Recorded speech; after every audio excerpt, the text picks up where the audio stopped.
Fare il punto sull'attuazione del piano di rilancio del Nuorese, un intervento da oltre 55 milioni di euro richiesto dalle istituzioni del territorio, dai sindacati e dalle organizzazioni datoriali per rispondere alla grave crisi attraversata dalla Sardegna centrale. Un piano implementato dalla Giunta Pigliaro nel 2015 che attende ancora di essere portato a termine. E questo è l'obiettivo dell'incontro ospitato oggi in provincia a Nuoro, che ha visto la partecipazione tra gli altri dell'amministratore straordinario della provincia Costantino Tidu, del sindaco di Nuoro Andrea Suddu, degli assessori Giuseppe Fasolino alla programmazione, Anni Tapili all'industria, dei consiglieri regionali del territorio Pierluigi Saiu, Franco Mula e Giuseppe Talanas.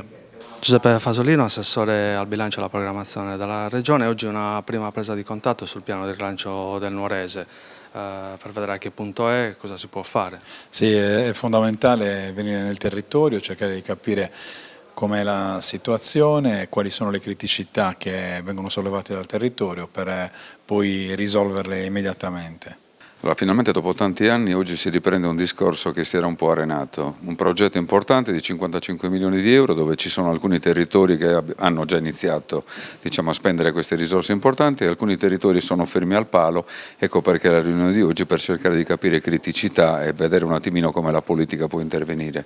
L'incontro di oggi ha la funzione di spiegare lo stato di attuazione dei programmi. Ora io rilevo come purtroppo la spendita delle risorse sia ancora troppo lenta.